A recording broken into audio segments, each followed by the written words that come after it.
Imagine this. Two kids happily playing in the dirt, digging holes for no reason other than the sheer joy of making a mess. One of them then drags a stick across the ground and suddenly the fun stops. "This is my side," he declares, puffing out his chest like a warlord with a Fisher-Price diploma. The other kid frowns, now officially unwelcome on the newly sovereign territory of Dummassia.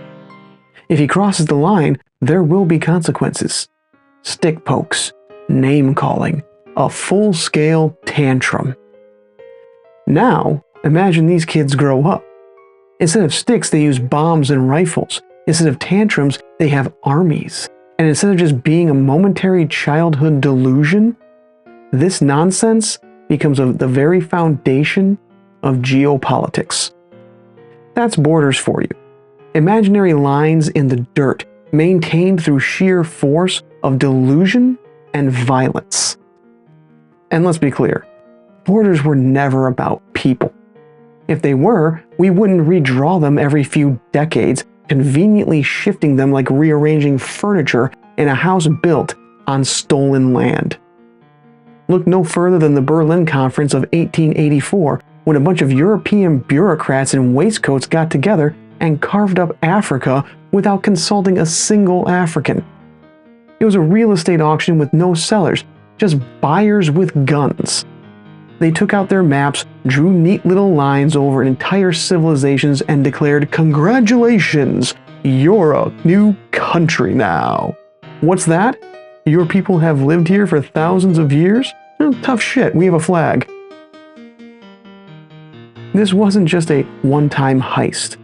It was the blueprint for every border drawn by colonizers, warlords, and corporate stooges alike. The elites have always treated the world like Monopoly, except they get to rewrite the rules whenever they want.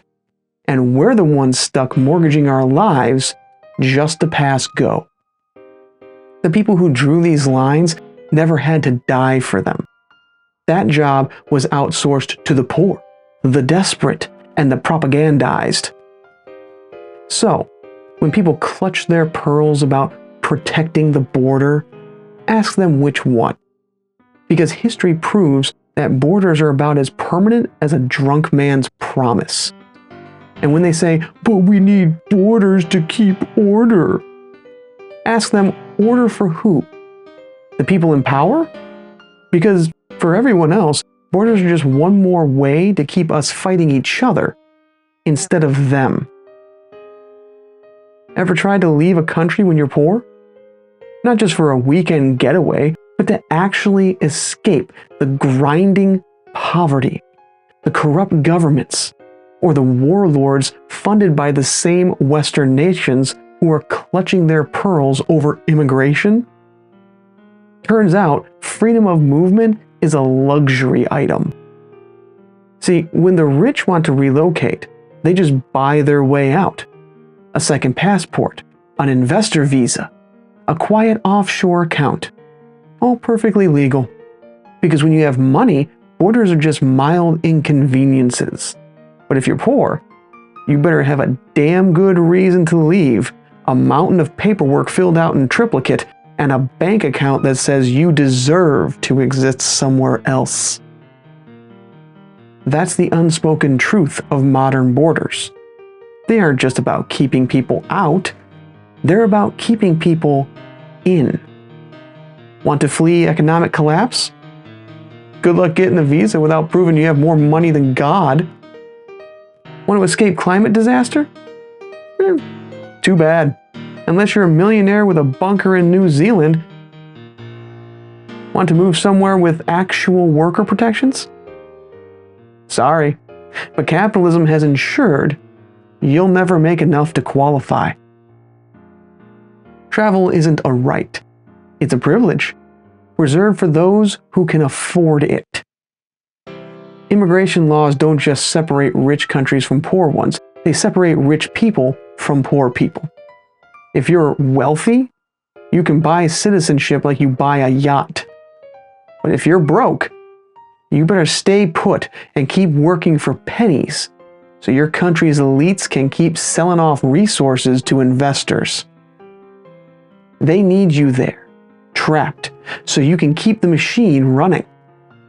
Look at countries like the US or the UK.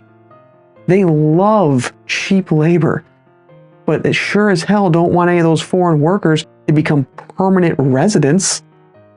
So, they set up a system where you can come in temporarily, bust your ass for low wages, and then get booted before you can ask for health care. Borders exist not to protect jobs, but to ensure that the lowest paid workers stay disposable. Borders don't just trap the poor, they also kill them. And not metaphorically, not symbolically, literally. Because when the powerful need to defend their imaginary lines, they don't send the CEOs. They don't send the hedge fund managers or the politicians who signed the war bills. No, they send the broke kids, the desperate kids, the ones who enlisted because they couldn't afford to go to college or health care. The elites draw the lines, and we bleed for them. And for what? To defend a flag? A stretch of desert? A hill that some government official decided was strategically important? Look at any war throughout history, and you'll see the same pattern. The rich declare it, the poor fight it, and the corporations profit from it. Take the Middle East. The region's borders? Completely arbitrary. Drawn up by colonial powers after World War I, like they were assigning seats at a dinner party. Iraq, Syria, Jordan, none of these borders existed before British and French bureaucrats sliced up the Ottoman Empire like a Thanksgiving turkey. The result? Decades of war, displacement, and suffering. Also, Western nations could keep control over oil. And who paid the price? Not the men in suits who drew those lines, not the oil executives who funded the regimes that kept the chaos going. The price was paid by civilians bombed in their homes, by refugees drowning in the Mediterranean, by soldiers sent to die for pipelines and military contracts. Look at Africa. Colonial powers carved up the continent with zero regard for ethnic groups, languages, or history. The Democratic Republic of Congo alone has over 200 ethnic groups forced into a single nation because Belgium decided that's just how it should be. And when these tensions flare, when civil wars break out because these artificially constructed countries are fighting over resources, the West profits. They sell weapons to both sides, exploit the conflict, and sit back while the borders they created continue to generate bloodshed. And let's not forget about Israel and Palestine, the poster children for how arbitrary borders fuel endless conflict. A state carved into existence by foreign powers, held up by military force, and defined by walls, checkpoints, and systemic displacement. People who have lived in the same place for generations are suddenly told, "Sorry, you're in the wrong side of this line. Get out." Borders are not natural. They are not sacred. They are scars left by the powerful to keep us divided, fighting and dying for land they'll never have to bleed for. They will always send us to the front lines, and they will always watch from the safety of their estates. Now let's look at the Christian nation that loves its walls. The same country that insists it was founded on Judeo-Christian values, but treats the Sermon on the Mount like it's an optional reading assignment. The same people who wear crosses around their necks while rallying against the very refugees their foreign policies created. A nation that can't shut up about Christ, but would absolutely call the authorities on him if he ever tried to cross the border. Because if there's one thing that makes no damn sense, it's a country full of self-proclaimed Christians losing their minds over immigration. If their God made the world, who the hell gave them the right to carve it up? The Bible is littered with verses about welcoming the stranger, helping the poor, and not being a colossal dick to desperate people. But somehow American Christianity turned into no room at the end, now get in that cage. Take Matthew 25:35. For I was hungry, and you gave me food. I was thirsty, and you gave me drink. I was a stranger, and you welcomed me in. Sounds pretty clear, right? Unless, of course, that stranger is from the wrong side of a border, in which case, throw them in a detention center, then accidentally lose their children. And it's not just the US. This brand of pick-and-choose Christianity is everywhere.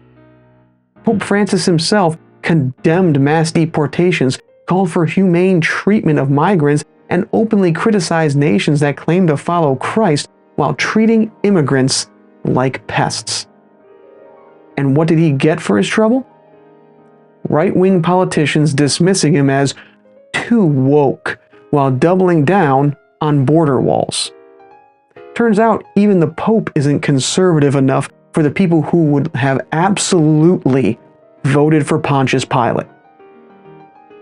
It's almost impressive how selectively Scripture is interpreted. If it benefits the ruling class, suddenly we're quoting verses like they're legal precedent. But the second it challenges power, suddenly we need context, historical accuracy, a nuanced approach. Funny how that works. At the end of the day, borders are just another tool to keep power with the people who will never have to scale a wall, cross a desert, or beg for asylum.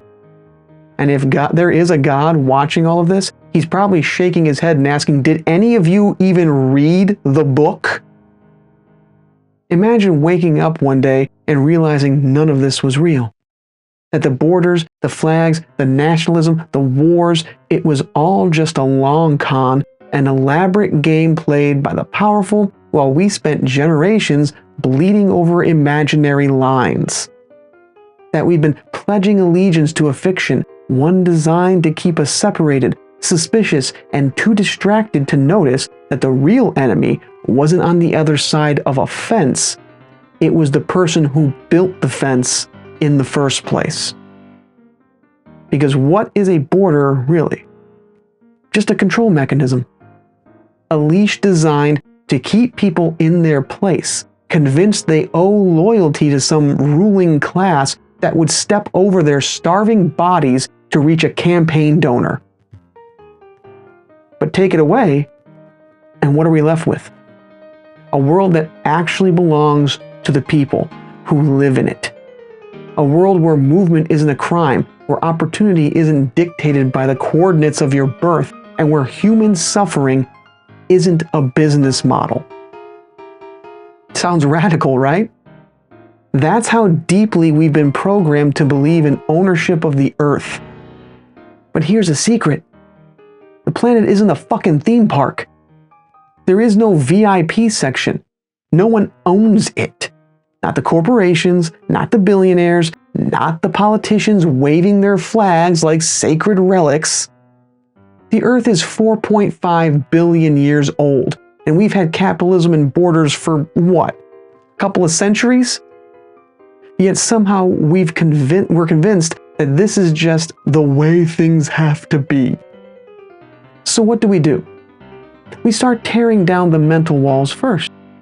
Support refugee aid organizations. Challenge the fear-mongering narratives that justify locking kids in cages. Demand policies that prioritize people over paperwork. Stop worshiping flags like they're divine mandates and start seeing them for what they are. Symbols of exclusion designed to keep us divided. And while we're at it, maybe take a moment to laugh at how ridiculous it all is. Because if a species is intelligent enough to land robots on Mars but still believes in the concept of illegal humans, well, then we deserve every single gut punch we get. Borders were built to control us. A borderless world? That's not chaos. That's freedom. Borders are cages. The world belongs to all of us.